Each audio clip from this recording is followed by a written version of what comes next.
Good morning. You're watching the F&O Show on Bloomberg Quint Live, India's first digital live streaming business news service. I'm Navneet Saluja D'Souza. Hi Navneet, I'm Agam Akil, and here are the top headlines of this hour. Positive start for indices. Markets snap 2 days of decline ahead of the holiday season. VIX cools off further. But open interest in SEAT and Tata Motors surges after traders take fresh positions in their respective futures. And Reliance Infra gains as much as 4% after it receives a 13,250 crore rupees from Adani Transmission for this Mumbai power business. In India and 127 other nations vote against US's decision to recognize Jerusalem as Israel's capital in the UN General Assembly.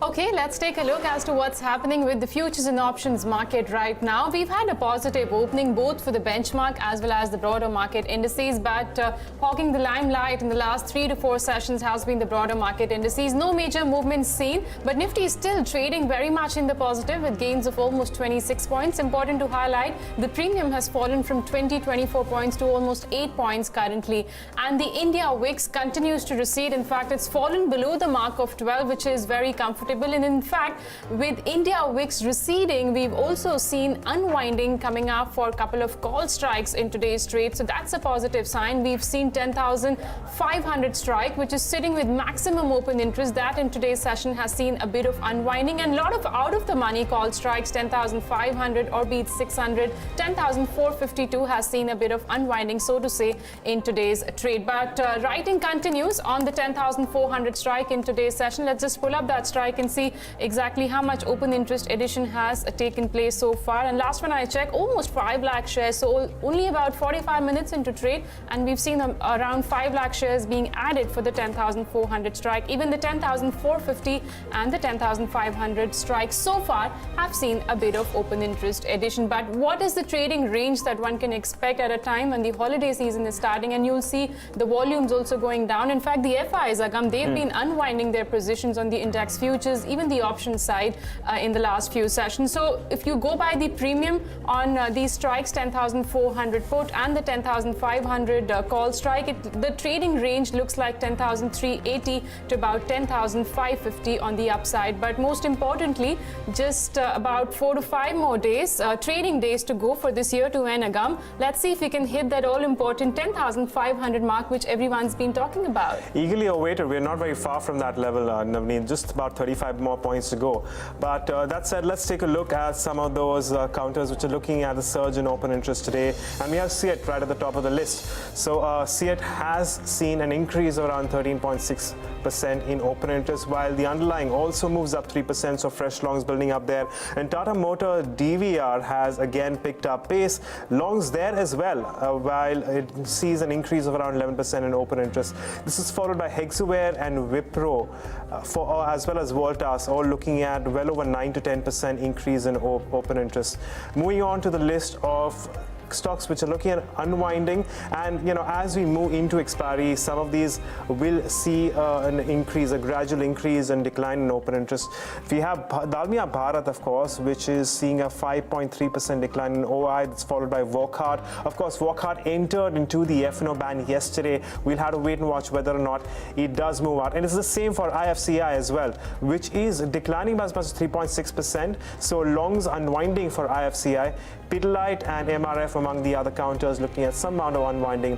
I'll be watching out for Wockhardt, Navneet, and of course on the flip side as well as SEAT. Yeah, and Wockhardt had a great rally yesterday. In fact, it came out of the F&O ban yesterday, and now it's back into the F&O ban. So some serious long positions were taken for that counter, but almost 12 stocks are into the F&O ban just ahead of the expiry, which is lined up next week. All right, then, before we get our guest on the show, here's a reminder for you all. If you have any queries in the futures and options market, you can call us now on 022-4540-4141. You can also write to us on our social media platforms, Twitter, Facebook, with AskBQ hashtag. Let's welcome our F&O experts then for the day. Hemant Thukral of Aditya Birla Money and Navneet Daga of IIFL Wealth joins us on the show now. Good morning to both of you, gentlemen, and thanks very much for joining us today on Bloomberg Quint. Hemant, let me come to you first. The trade has been sideways in the last 2 to 3 sessions. It could have been restricted because of the options expiry for a bank Nifty. But if I look at the data points, the momentum still seems to be on the upside. The VIX is receding. A bit of unwinding was seen for a couple of call strikes. Do you see any sort of surprises that one can see when it comes to Nifty or bank Nifty while going into the expiry week? See, first of all, good morning. And the way I always study the data points, one, the base is shifting upwards. That is always a positive sign. So now Nifty is forming a firm base around that 10,350, 10,400 zones. Yes, 10,500, you have the highest call writer, OI, that is one thing. But let me tell you one thing, these numbers just become numbers because once the base becomes stronger, it's a matter of day that if you can gap up above 10,500 and you will start seeing some unwinding coming in. Do I still feel seeing the option pain that this expiry we should not we should be below 10,550? That is as per my option pain study. So between 10,400 to 10,550 should be the range. But for me, thing is that there is a big extension which is happening if I go in January series. If we can manage to close above 10,400, then I can stick my neck out and revise the targets to 10,800 for Nifty in January. So I think if 10,400 is not violated, I will be very bullish going forward in January series. All right, so positive cues as far as January series is concerned. Navneet, good morning to you as well. How about you? How are you viewing, firstly, when it comes to the benchmarks with respect to, the upcoming expiry and then going forward to January as well? Hi, good morning. Basically for the current series, it's going to be a dull kind of a period whereby we believe that it would be chances that 10,400 to somewhere into 10,520 odd range would likely to be in the trading band for the markets. But however, still we also believe that the base on the market is shifting higher, and there's a higher possibility that once we see a breakout about 10,500 levels, the higher possible targets about 10,700 is also possible for the next series.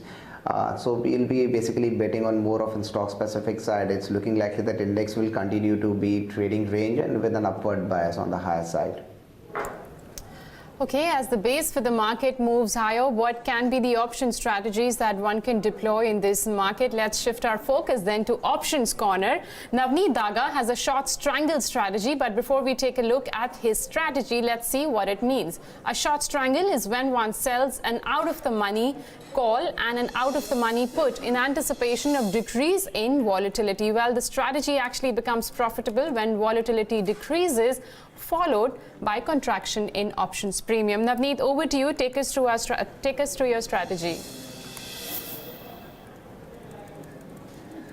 Well, the viewpoint that we share that basically the markets are in the would be in a dull phase for the current series, at least for next 4 trading sessions, and because the FIs would be on holiday, and we have seen an option build up on both the sides, and 10,400 puts have been aggressively seen a writing on the lower side, almost holding 6 million shares and open interest. And similarly on the higher side, 10,500 have been the penultimate resistance point for the Nifty, whereby from the start of the series we have seen the highest build up. 6.5 million shares are still outstanding over there. So it's giving me a feeling that for the current series we will be summarizing in this range of 400 to 500 with a greater chances of inching towards the 500 zone, but definitely facing a resistance near to that zone. So selling an option would be a crucial good strategy. One can sell in a 10,400 put option and 10,500 call options with a combined premium for almost 75 to 80 points. And my target on the strategy would be almost 20 points to 0 points. Basically, I'm looking at expiry between this band.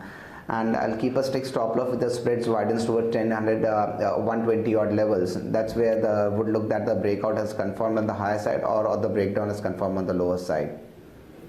All right, Hemant, you are looking to initiate a long on one of the Nifty Bank calls. Can you take us through that?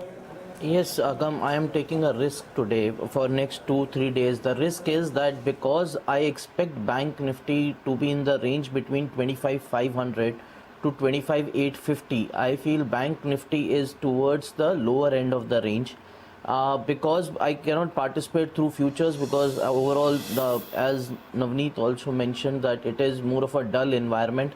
But I feel before the expiry, it should once test the upper side of the range. So 25,600 call I will buy around 155, 156. Keep a strict stop loss of 112, which will coincide if it breaches 25,500 in futures. And I think it should head towards 218, which will again coincide if it tests the target I am saying of 25,800 to 850. So I feel that if one index should move before the expiry next week, it should be Bank Nifty on the upside. Okay, so Hemant is betting on Bank Nifty. He's suggesting to buy the call strike 25,600 off Bank Nifty. Well, that's about the options corner, but let's also look at the stock futures which are buzzing in today's session. I want to pull up HCC. That counter has been active since yesterday, and it's not every day you see moves like 9% on HCC, and it's also in the futures and options market. It is also a high beta counter, mind you. So 9% moves, open interest up almost 5%. Navneet, on the chart, does it suggest any sort of breakout on the upside for HCC? Look, on the charts, it's looking likely that it will catch up, and similarly, it's on the options corner. It's looking likely that some kind of the short option traders have been caught on the wrong foot. If you look at the 40 strike call option, that is shedding the massive open interest, and as well as the traders shifting position to 45 strike. There are greater chances that we move towards the mark of 45 to 46 levels on this counter before the expiry ends. So one can still look to initiate the long positions. My stop loss on the lower side would be quite deep. So I'll say that if you're getting any dips during the day, somewhere in the levels of 42, or one can initiate a long future strategy, and with the stop loss on the lower side of 40 and a high side of target of 46. Right, so that's your view on HCC, and we know that the auto stocks have been buzzing very recently. In fact, a lot of these auto stocks have gained substantially. Moving in, this Tata Motors GVR, where we have seen its futures look at substantial increase in open interest.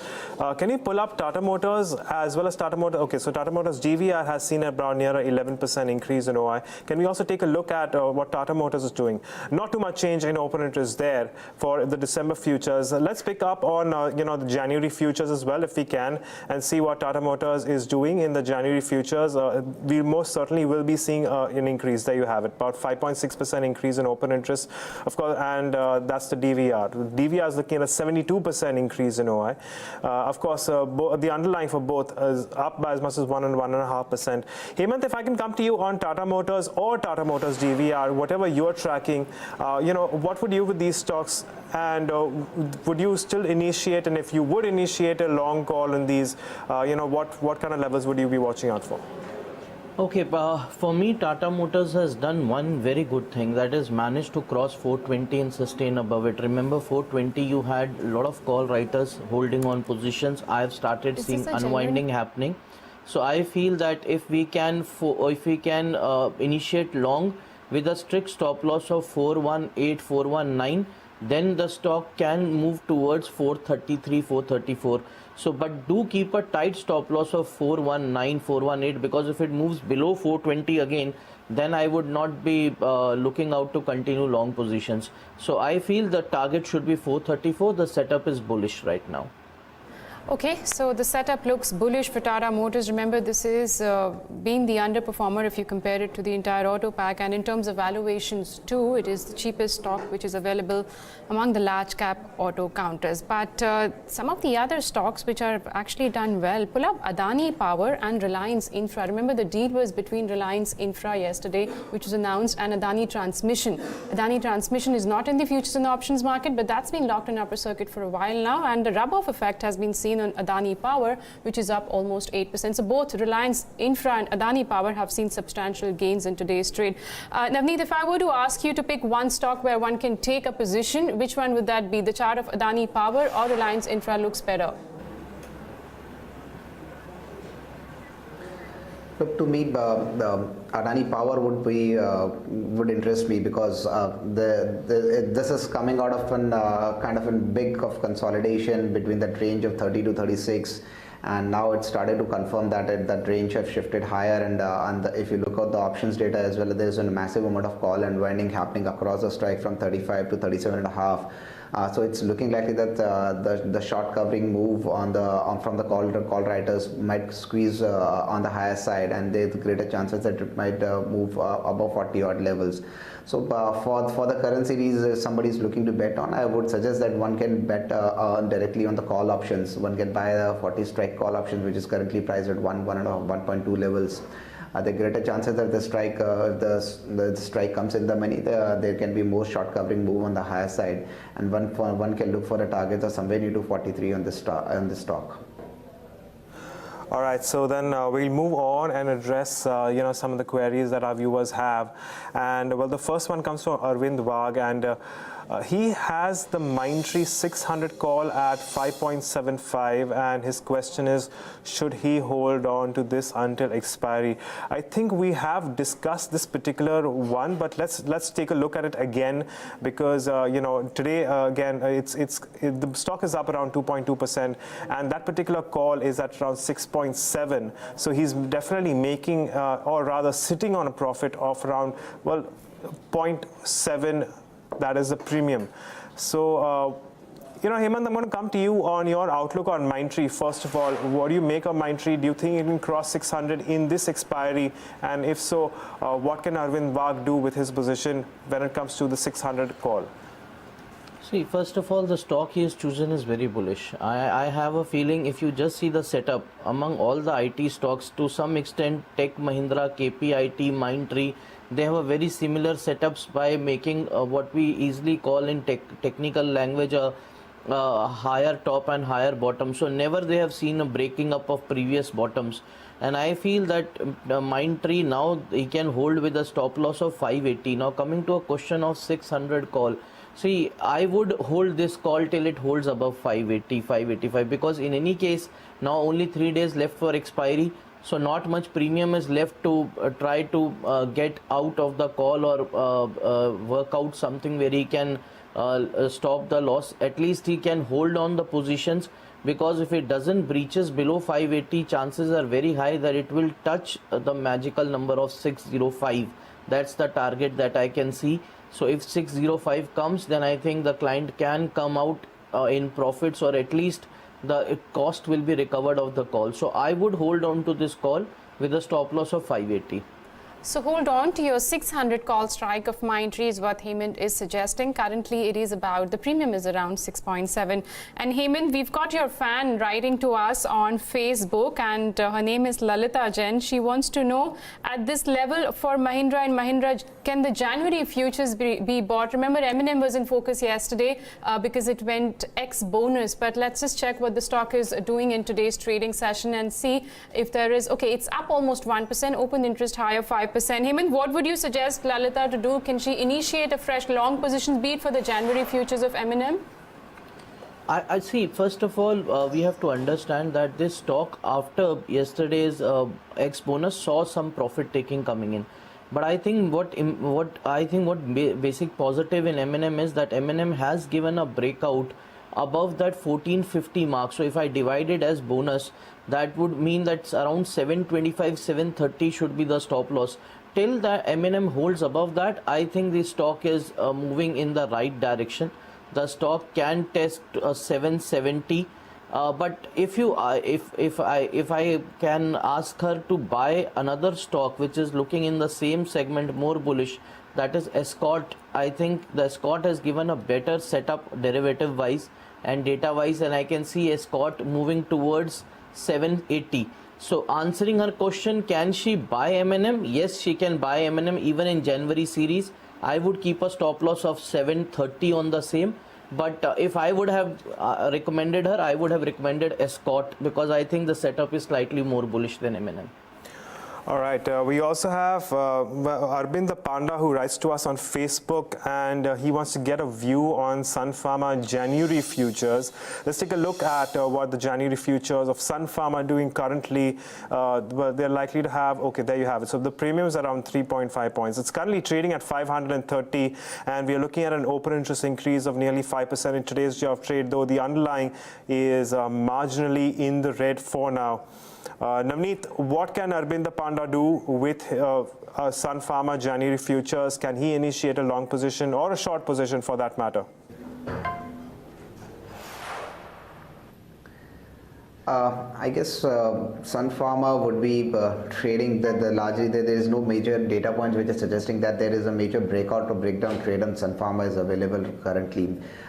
It's likely to face a lot of resistance on the higher side of 540, 545 range. It has not been able to cross that range for a long now.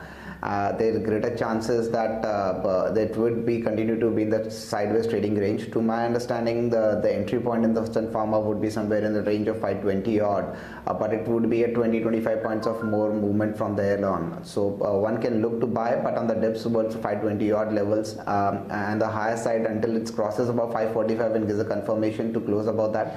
I don't see any meaningful trading interest developing in that counter above in this series.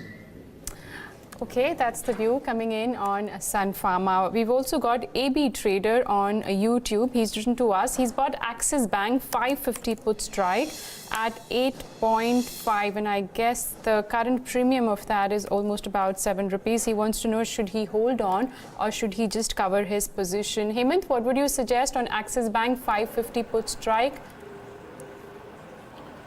See, Axis is actually now consolidating like ICICI Bank. Very similar structure both of them have got because once they have shown a move and now they are trying to consolidate. For me, Axis will not get weak unless until it breaches 545. So to answer his question, should we hold the put?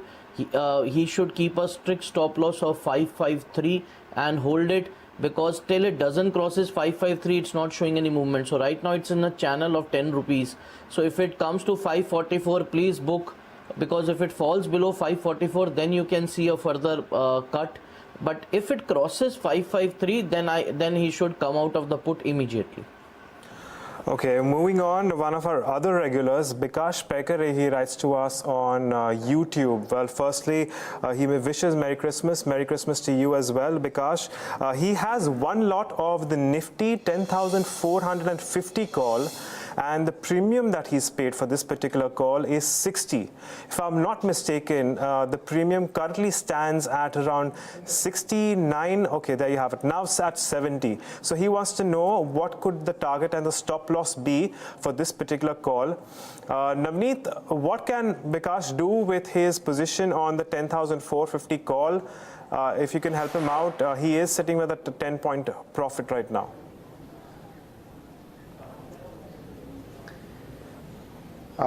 Look, to my understanding, the only difficult part is basically he is going to lose a lot in terms of a theta value, because only 4 trading sessions are left before the expiry, and almost we are trading at the money option, so we will lose a significant amount in the theta value if the market doesn't catch up. So my view was basically on the consolidation side. I'll say that with the stock, if the underlying closes started to close below 450 odd levels, 10,450 on the Nifty futures, it does not make sense to carry on these positions until it's closing above 450 levels. The greater chances that we see one dash above 10,500 level. That's where this call would be completely in the money and one can look to book profit. So trail stop loss on the futures level should be 10,450 on the closing basis, and one can still ride on the upside and wait and hope for the market to give a close above 10,500 levels. That's where one should look to book profit in that. Okay, let's just take one more query. Dheeraj Reddy, who's written to us on Facebook, he has 9,000 Maruti put contract, which he bought at 96. The stock's currently, the premium has actually come down from 96 to 8, and that's precisely got to do with the reason that Maruti has surged those levels of very closer to the 10,000 mark, though it's receded from there, but still trading around the 9,800 mark. He wants to know now, what should he do? Hemant, 9,000 put strike of Maruti, he's sitting on big amount of losses. What would you suggest him to do? See, I don't think it makes any sense now, because for me Maruti base is completely shifted. In fact, I don't see Maruti slipping below 9,600 also, though it will, as you mentioned, it will face some resistance in this series. I don't expect it to cross 9,950. Huge call writing in 99 and 10,000. But the level he is holding put, I don't see any reason for him to hold the put. So better to exit whatever premium he is getting I see it getting zero only, so no use holding that put at all. All right, no use holding that put, but we'll move on to the part where we have our experts recommend some trading calls for the day and perhaps over the next couple of sessions. Hemant, I'll come back to you. What are you recommending our audiences today? Okay, I have chosen two sectors first, which I feel that they have started seeing some buying coming back. So one is power side. I see really power sector now seeing a lot of open interest. So in that, I've chosen Tata Power today. I think it's usually a dull counter, but I'm seeing the trading interest coming back. So I would give a buy in Tata Power with a stop loss of 91 and a target of 96. Second is BHEL, another sector where capital goods have started seeing some buying. I am seeing buying coming in basically L&T, Siemens. We saw the movement yesterday. Today the OI has started shifting to BHEL. So I think BHEL should be bought with a stop loss of 91 and a target of 97. Hemant, just want to confirm both these long calls that you've given, this is for December futures? Yes, this is for December futures, and I expect the movement to come in next 3 to 4 sessions, whatever we have left with December series. All right, so a long call on Tata Power and BHEL is what Hemant has. But Navneet, over to you. You too have two long calls for the day. Take us through it. Well, both the counters are just about to make a fresh lifetime high, and they're seeing a good amount of open interest. As the first call is basically on CESC, which has seen a kind of a symmetric triangle breakout on the higher side with confirmation on the higher volumes and good amount of open interest on the futures. So as the power sector has started to see a lot of open interest build up and the chart breakout, CSE seems to be the one which can trigger on the higher side of 1080 odd levels is a impending resistance point. So to my understanding, one can initiate this call on the Jan futures at the 1055, 1060 range. I'm expecting the stock to move, give a big breakout above 1080. My initial target would be 1100, but ultimate target on the higher side is 1160 odd levels. So one can look into buy in the current market price and place a stop loss of 1035 on the lower side on CSE. The second stock here would be Century Textile, which has given it a clear-cut breakout and creating a fresh life highs above 1400, 1420 odd range. So one can still look to buy in this current market price, and my initial target would be 1480, and with the stop loss on the lower side of 1370 on January futures. All right, there you have it, guys. 4 long calls coming in from our experts for today. But we've run out of time on this edition of the F&O Show. I'd like to thank both our experts, Navneet as well as Hemant, for taking us through, their trading strategies and as well as helping us some of our viewers with their queries. But we're at the end of the F&O Show, but there's lots more lined up. So stay tuned to the Bloomberg Quint, and we'll keep bringing you more.